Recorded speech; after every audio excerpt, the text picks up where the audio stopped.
You're listening to Procurement 6, the weekly podcast from the team at Art of Procurement that summarizes this week in procurement in just 6 short segments.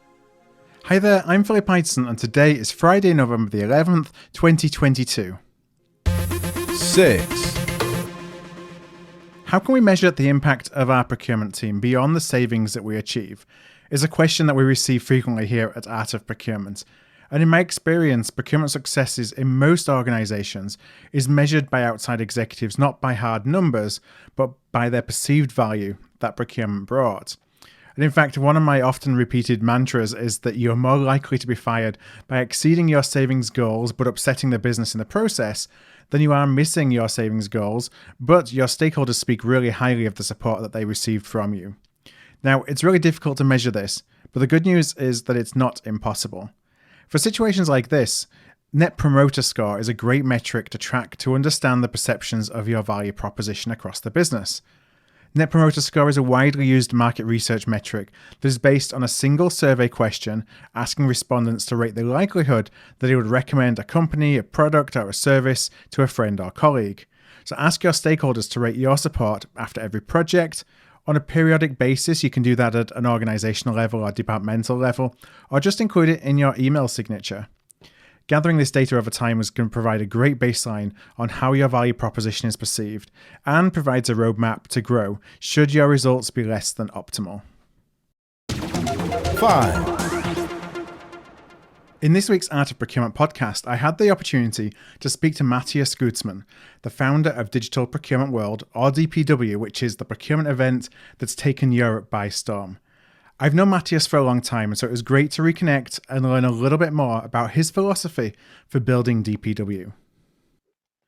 Yeah, experience was always, I think, the starting point, right, for me to think, because having run a lot of other events for other companies in the past, I thought, okay, what's the new experience I can bring to the industry? And it's really the experience I think about all the time. Well, first of all, bringing together a more diverse group of different people, different groups, right?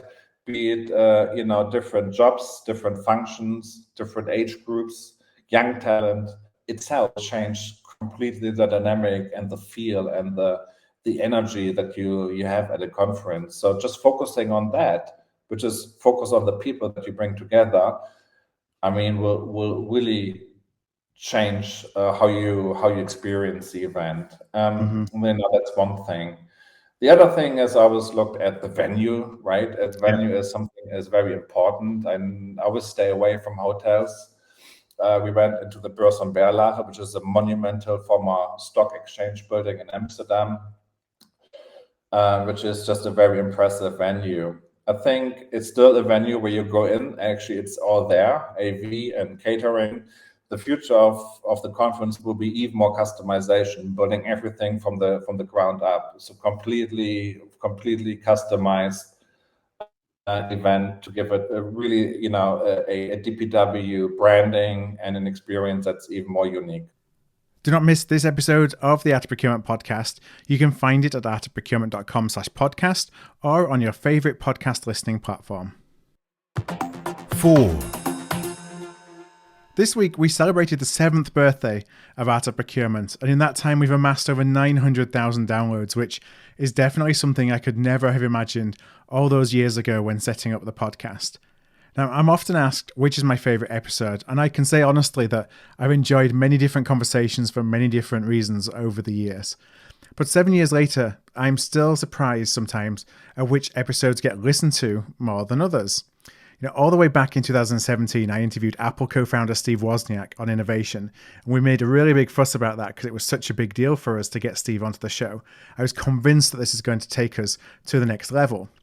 Well, we received less listeners to that podcast than the week before, where we discussed an academic approach to indirect procurement standards. So sometimes you just never know. The one episode, though, that to this day gets cited to me the most by procurement leaders, especially when they come across the podcast for the first time, is from 2018 with Ogilvy Vice Chair, a TED Talker, and successful author Rory Sutherland. The show is called There's No Point in Doing a Favor for an Amnesiac, and we discuss behavioral economics and evolutionary psychology and how that applies to the procurement value proposition. You can still listen to that today if you haven't heard that conversation. You can do so just by going to artofprocurement.com/Rory Sutherland. That's artofprocurement.com/Rory Sutherland. This is Procurement 6 from Art of Procurement. To get notified every time an episode is published, go to artofprocurement.com/subscribe. 3. What are the 10 things that procurement needs to know about mergers and acquisitions? Well, that's the title of a short white paper that we published this week in partnership with KPMG.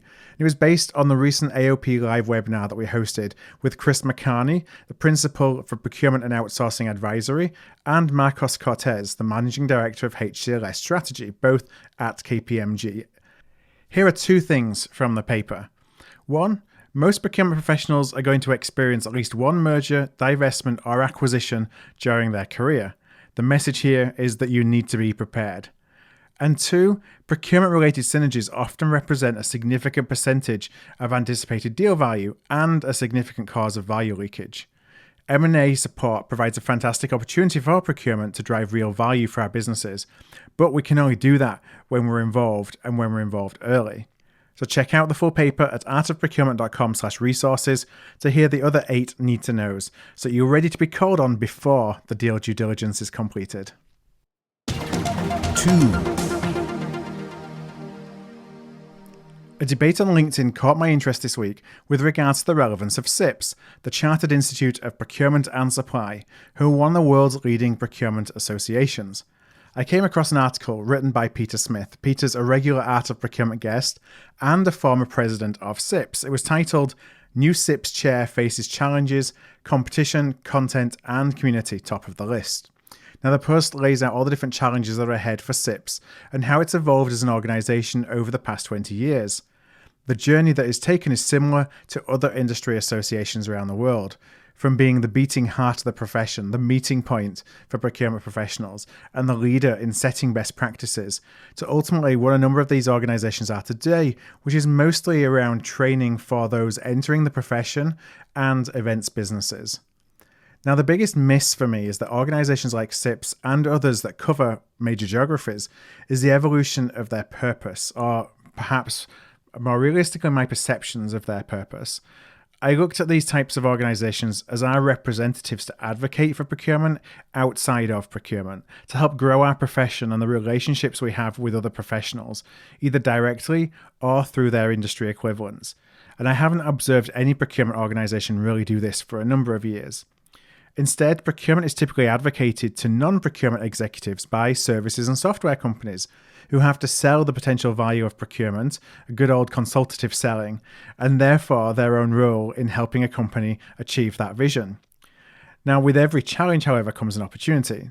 It's on us as a community to identify ways that we can advocate for our profession externally and inspire others to see the value that we can bring. It's something that we think about all the time at Art of Procurement, and we're definitely keeping our thinking caps on to identify a role that we can play. More to come on that, but of course we'd love your ideas and suggestions, because ultimately we are all in this together. 1. We have another AOP live webinar session on the calendar for November, one that we're hosting with a panel of executives and practitioners from BT Sourced, BP, Globality and Quantum Work. Join us on November 15th at 11 a.m. US Eastern Time for a session on eliminating obstacles to value through the procurement experience, which is in collaboration with Globality. As with all of these events, you can ask questions in advance as you register or the day of, and we'll put them to our guests. Just go to artofprocurement.com/calendar and sign up today. Thanks for listening. We'll be back next Friday at 6 a.m. US Eastern Time. If you've enjoyed this pod, help us grow and tell your peers to search for Procurement 6 wherever they get their podcasts.